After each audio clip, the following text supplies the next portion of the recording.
नमस्कार दोस्तों, आप सब लोगों का एक नई वीडियो में हार्दिक स्वागत है। आज की वीडियो में हम अनुपात और समानुपात के प्रश्न सॉल्व करने वाले हैं और आप लोगों को बता दें 3 प्रश्न लिए गए। तीनों के तीनों प्रश्न जो हैं एसएससी एमटीएस में पूछे जा चुके हैं। उन्हीं प्रश्नों को हमने लिया है। आप लोगों को पता है ये टॉपिक जो है अनुपात और समानुपात जितने भी मैथ्स के टॉपिक हैं सभी के लगभग सेम ही होते हैं। बस थोड़ा सा जैसे एग्जाम का लेवल बढ़ता है उनका तो क्वेश्चन का भी लेवल बढ़ा देते हैं। जैसे शिक्षक भर्ती सुपर टेट हैं, ये नीचे लेवल के बच्चों को पढ़ाना है तो उनके लिए बहुत ही ज़्यादा महत्वपूर्ण है। और आरआरबी, एनटीपीसी और एसएससी में तो पूछे ही गए, तो इसलिए ये प्रीवियस ईयर के जितने भी क्वेश्चंस हैं अगर सॉल्व कराए जा रहे हैं उन्हें बहुत ही सावधानीपूर्वक देखा करें। और क्योंकि इन्हीं पर आधारित आप लोगों को बहुत सारे प्रश्न देखने को मिलते हैं। हर एक टीचर कहता है कि प्रीवियस ईयर की जितनी ज़्यादा प्रैक्टिस करोगे आपकी मैथ उतनी ज़्यादा स्ट्रांग हो जाएगी, आप उतने ही ज़्यादा एक्सपर्ट बन जाओगे। इसलिए हमने इन प्रश्नों को शामिल किया है। 3 प्रश्न लेकर आए हैं, तीनों प्रश्नों को अच्छे से देखना है बहुत ही अच्छी तरीके से और कम समय में इनको सॉल्व करके दिखाएंगे। देखिए 2 संख्याएं दी गई हैं जिनका अनुपात यहाँ पे 3:5 दिया गया है। यदि दोनों संख्याओं में से प्रत्येक में से 4 घटा दिया जाए तो एक नई संख्या बन जाती है 4:7 के रूप में। ठीक है, तो इसमें से बताना है 2 मूल संख्याओं में से सबसे छोटी संख्या में बतानी है वो संख्या कौन सी है। तो देखिए यहाँ पर कोई 2 संख्याएं हैं, जैसे उनका अनुपात दिया गया है 3:5 दिया गया है। जब हमें यहाँ पर संख्याएं माननी होंगी तो इसके साथ हम x चिपकाएंगे, यानी 3x एक पहली संख्या हो गई, दूसरी संख्या हमारी 5x हो गई। इस तरीके से हम मान लेते हैं। और यहाँ पर इनको हम इन दोनों में से बोला गया है जैसे 4 घटाने को बोला गया है सभी में से, तो इस अनुपात को हम इस तरीके से लिख सकते हैं 3 यहाँ पर 5। मैंने x चिपकाया तो ये हमारी 3x संख्या बनेगी, ये हमारी 5x संख्या बनेगी। हर किसी में से 4 घटाने की बात की है तो 4 इसमें से भी घटा देंगे और 4 नीचे में से भी घटा देंगे। जब 4 घटाते हैं तो इसका अनुपात चेंज हो जाता है, तो इस अनुपात को इसके बराबर दिखाया गया है। ये अनुपात चेंज होकर बन जाता है 4:7 बन जाता है, ऐसे बोल दिया गया।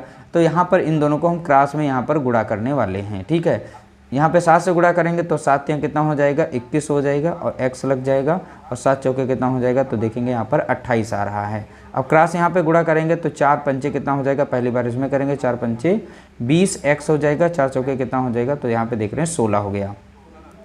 x वैल्यू एक साइड में करेंगे तो यहाँ पर 21x से माइनस करेंगे 21x, सॉरी फिर से लिख देते हैं 21x से माइनस करेंगे, इस 20 को इस साइड में ले आएंगे तो 20x, यहाँ पर 20x हो गया।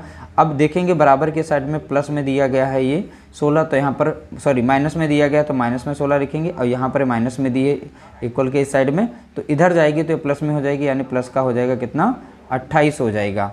जब ये प्लस का 28 हो जाएगा तो इसमें से घट जाएगा। यहाँ पे देखिए माइनस में संख्या छोटी है और प्लस वाली बड़ी है, तो यहाँ पे कितना बचेगा, प्लस का 12 बचेगा। यहाँ पे x दिया गया है, ठीक है, यानी 21x से 20x घटाएंगे तो x बचेगा, यानी x बराबर कितना आ गया तो आप बताएंगे 12 हो गया। तो यहाँ पर x की वैल्यू रख देंगे तो 3 × 12 हो जाएगा, तो कितना हो जाएगा 12 × 36 हो जाएगा। तो सबसे छोटी पूछी थी। अब ये संख्या देखेंगे, अब यहाँ 5 × 12 करेंगे तो यहाँ 12 पंचे 60 हो जाएगा।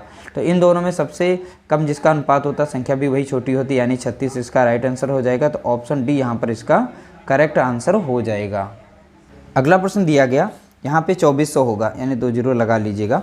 देखिए 2400 को 3 बच्चों में बांटा गया और 3 बच्चों का यहाँ पे अनुपात दिया गया, जिस अनुपात में 2400 रुपये को या 2400 जो भी चीज़ें थी उनको बांटा गया। तो यहाँ पे 2400 रुपये थे, 2400 रुपये को यहाँ पे 2:3:3 के अनुपातों में बांटा गया।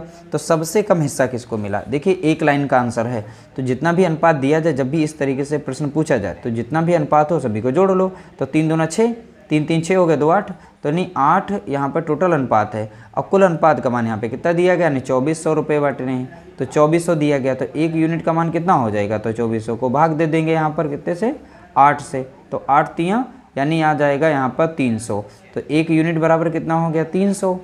ठीक है, अब सबसे कम जिसका यहाँ पे अनुपात दिया होगा तो बस हिस्सा उसका सबसे कम होगा। अब जैसे इन दोनों का हिस्सा यहाँ पे 3 अनुपात दिया, तो इन दोनों का हिस्सा यहाँ पे बराबर होगा।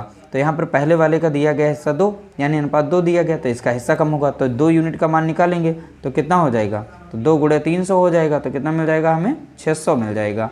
तो 600 इसका राइट आंसर हो जाएगा। तो ऑप्शन बी। तो देख सकते हैं बहुत ही छोटे छोटे प्रश्न लग रहे हैं, बहुत ही शॉर्ट ट्रिक के मेथड से आप x मान करके भी सॉल्व कर सकते हैं। तो ये इस तरीके से सीखें, आप बहुत ही फास्ट कर पाएंगे।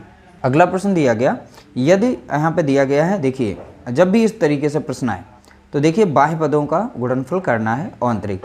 अब तो इसमें जैसे x यहाँ पर रखा हो या x यहाँ पे रखा हो, कोई मतलब नहीं, आप बाहर का गुणा करिए और जो बीच वाली कोई संख्या एक दी गई होगी उससे भाग दे दीजिए, सीधा आंसर। देखिए इस तरीके से, देखिए बाहर की कितनी यहाँ पे 3 है और यहाँ बाहर की कितनी है 20 है। ठीक है, अंदर कोई एक संख्या दी गई होगी, चाहे इधर x रखें चाहे उधर रखें, तो कोई ना दोनों में से एक मान तो रखेंगे, तो जो भी मान दिया गया हो दोनों में से अंदर वाले में से उससे भाग दे देना है, बस सॉल्व करेंगे आपका x का मान निकल आएगा।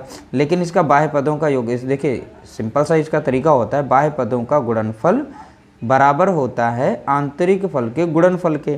तो बाह्य वाला कितना है 3 और 20, तो 3 20 का गुणा कर दिया, अंदर कितना है x और 12, तो x और 12 का यहाँ पे गुणा करेंगे। अब देखिए x के साथ 12 गुणे में, तो इधर आ जाएगा भाग में, तो यहाँ पर हम डायरेक्टली भी काट सकते थे, लेकिन आपको समझाने के लिए हम दोबारा लिख देते हैं यहाँ पर। तो 20 हो गया। अब इधर बचेगा क्या x, अब 3 कम 3, 3 चौके 12 और 4 कम 4, 4 पंचे 20, यानी x बराबर यहाँ पे देख रहे हैं कितना आ गया, तो देख रहे हैं 5, तो आंसर तो हमारा आ जाएगा। अब यहाँ पर भी निकाल सकते हो उसी तरीके से, 3 से कट गया 4 बार लगेगा, 4 कम 4, 4 पंचे 20। ठीक है, इस तरीके से भी आंसर आ जाएगा। तो यहाँ बाह्य पदों का गुणनफल बराबर होता है आंतरिक पदों के गुणनफल के, तो इस तरीके से लिख के आप इसको बहुत ही आसानी से सॉल्व कर सकते हैं। उम्मीद करते हैं आप लोगों को छोटी सी वीडियो पसंद आई होगी। पसंद आई तो लाइक करिएगा, शेयर करिएगा।